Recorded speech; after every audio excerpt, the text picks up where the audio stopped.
Bonjour à tous, nous sommes le mardi 30 décembre, bienvenue au sommaire de ce journal. L'hiver est là, le quotidien devient donc encore plus difficile pour les sans domicile fixe. Face aux températures négatives, des places supplémentaires ont été ouvertes dans les accueils d'urgence. Nous sommes toujours plus nombreux, les chiffres de l'INSEE le prouvent. La France a dépassé le cap des 65 millions d'habitants. Dans ce journal, nous nous rendrons à Froidefond puisque la commune enregistre l'une des plus importantes croissance du département. Enfin, rencontre avec ces courageux. Ils se retrouvent 2 fois par semaine pour une marche aquatique côtière. Parfait pour perdre quelques kilos avant le 2e réveillon. Le froid s'est donc installé. La preuve, ce matin, le givre a recouvert une partie du paysage. Vous le voyez avec ces images tournées par Marine Fumolo dans la campagne de Martinez, près d'Esnay. Le givre et le brouillard ont également rendu les chaussées glissantes par endroits. Les températures étaient plus élevées que lundi, mais elles sont tout de même facilement passées sous la barre du zéro. Alors face à cette vague de froid, plusieurs personnes sont mortes depuis ce week-end en France. En Vendée, le niveau 1 du dispositif d'accueil d'urgence vient donc d'être déclenché. Cette décision permet d'accueillir plus de personnes dans ces centres d'hébergement. 22 places ont donc été ajoutées à La Roche-sur-Yon, sur le Pays des Olonnes et aux Herbiers. L'occasion pour la rédaction de TV Vendée de se rendre dans l'accueil de jour Passerelle à La Roche-sur-Yon. Ici, les personnes se réchauffent le corps et l'esprit. Reportage de Pierre Lalicieux.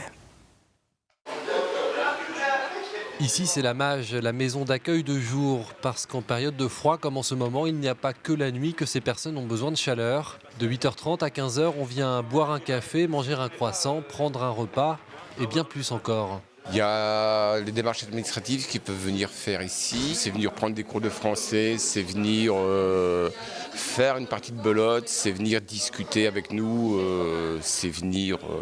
il y a plein de choses qui se passent ici. Richard est arrivé en août en Vendée, ce n'était pas prévu, mais finalement il est resté sur le département. On lui a parlé de cette maison d'accueil. Si Richard est là ce matin, ce n'est pas uniquement pour se réchauffer. Je viens recharger mon téléphone, je viens prendre la douche, et puis je viens discuter avec les amis. Oui, car ici, à force, tout le monde ou presque se côtoie, sont amis pour certains. Il faut dire que beaucoup ont déjà connu ou connaissent encore la rue. Si tout le monde est très différent, leurs situations sont bien souvent similaires. Tout le monde vit les mêmes choses, quoi. On est tous à peu près pareils dans les mêmes situations. Après, il y en a, ils ont des logements, mais ils viennent quand même ici parce qu'ils nous connaissent, donc ils viennent nous voir, nous dire bonjour, voir si on n'a pas eu trop froid dans la nuit ou quoi. Mais sinon, on est tous à peu près dans la même situation. Des situations que Morissette connaît par cœur. Tout le monde ici l'appelle Momo, c'est la doyenne du centre. Tous les jours, cette retraitée de 78 ans et vice-présidente de l'association Passerelle vient donner de son temps, et ça depuis plus de 10 ans. C'est pour les gars qui sont à la rue. Ils apportent quelque chose, je pense que je leur apporte quelque chose. Moi aussi, c'est tout. Mais j'y viens pas pour mon... Je viens pour être avec eux surtout, c'est pas pour le... Pour jouer aux cartes, t'as raison. À 15h, tout le monde devra partir, vaquer à ses occupations. Pour beaucoup, ce sera de trouver un toit pour la nuit, en attendant demain matin pour venir se réchauffer ici. Nous sommes plus de 65 millions de Français. C'est l'un des chiffres à retenir de l'étude de l'INSEE. Chaque année, l'Institut propose également une cartographie de chaque région, chaque département. Et dans les Pays de la Loire, c'est la Loire-Atlantique qui compte le plus d'habitants avec plus d'1 million de Ligériens. La Vendée, quant à elle, recense plus de 640 000 Vendéens. C'est d'ailleurs le département de la région qui enregistre la plus forte croissance entre 2007 et 2012. Et la Merlatière en est le meilleur exemple sur le département. La commune vendéenne a vu sa population évoluer de plus de 6% en 5 ans, passant ainsi de 721 habitants à 982 en 2012. Froidefond fait également partie de ces communes qui observent une réelle augmentation de sa population. Le point avec Marine Fumolo et Paul Burgot. Avec une croissance annuelle moyenne de 6,1%, Froidefond est la deuxième ville de Vendée qui voit le plus sa population augmenter en pourcentage. Une évolution qui a transformé la ville ces 10 dernières années. Il y a 10 ans, le centre-bourg, voilà. Et ensuite, ça s'est développé un petit peu au nord au sud, route de Saint-Christophe, avec en attente 6 hectares. Route de Faleron, 2 lotissements également. Et ensuite, route de Saint-Étienne, il y en a eu 5 ou 6.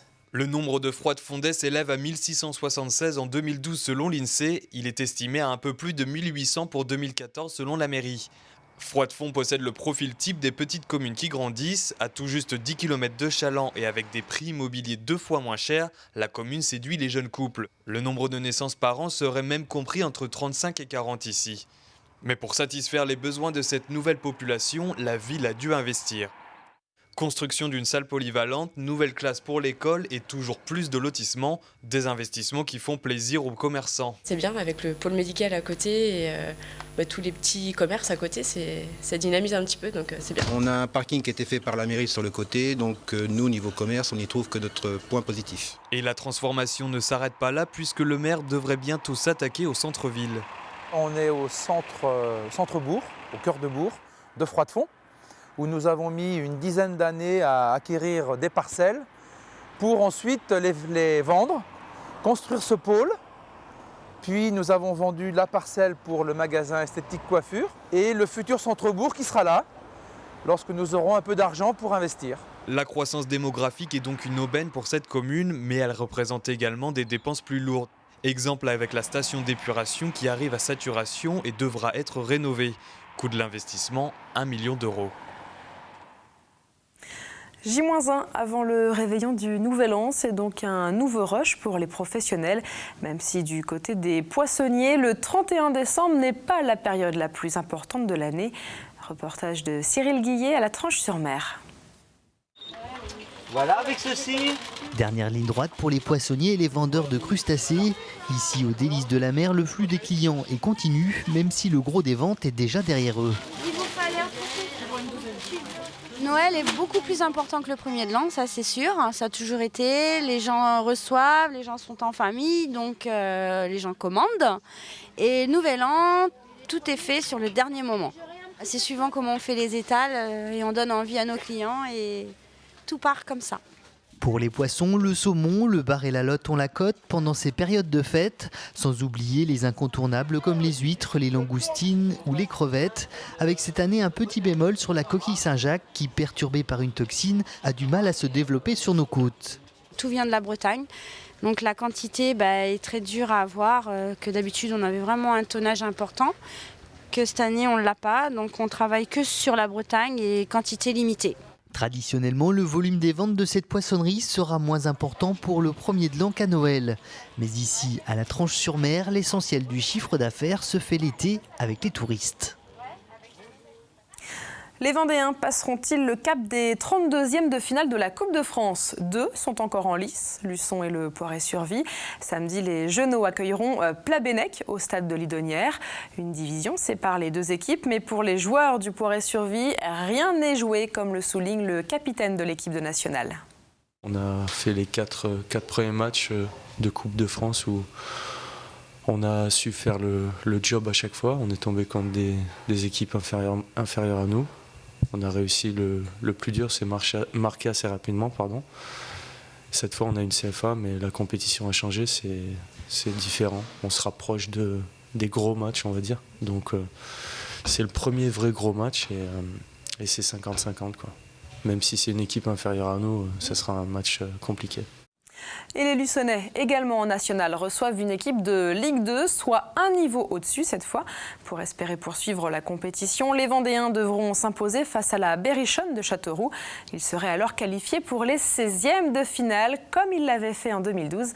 Avant ça, la billetterie est désormais ouverte pour ce match qui se jouera samedi à 18h30. On en parlait il y a quelques minutes. Demain, c'est le réveillon du Nouvel An. Il y a une semaine, c'était celui de Noël. Autant dire que chaque année, cette période est fatigante, au moins pour l'estomac. Certains profitent donc de ces quelques jours de répit pour faire de l'exercice.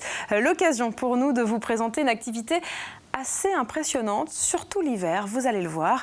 Il s'agit de la marche aquatique côtière. Delphine Ledu a retrouvé l'amicale des retraités de Bretignolles-sur-Mer juste avant le grand plongeon. L'élément indispensable à cette époque de l'année pour aller dans l'eau, la combinaison. Cet après-midi, ils sont plusieurs à s'équiper pour une marche en eau de mer. Une activité qui se pratique même en hiver. On fait à toute saison. tout temps, même quand il a plu des fois. On court un petit peu parce qu'il ne faut pas qu'on ait froid avant de rentrer dans l'eau, ça serait un peu dommage. Le groupe est prêt et peut enfin rejoindre la plage. Mais avant de rentrer dans l'eau, un peu d'échauffement sous le soleil. C'est enfin le moment de se jeter à l'eau jusqu'à la taille. Pendant près d'1 heure, le groupe va parcourir environ 2 km à la force des jambes et en coordination avec les bras pour garder un bon équilibre.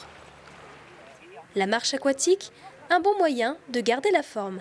C'est un sport qui est motivant. Parce que si on s'absente, par exemple, surtout en période actuelle, en hiver, de rentrer dans l'eau pendant 3 semaines au mois, après on hésiterait à venir. Tandis que là, on le fait 2 fois par semaine et on se motive entre nous. Vous avez vu, on est une dizaine à le faire en période creuse.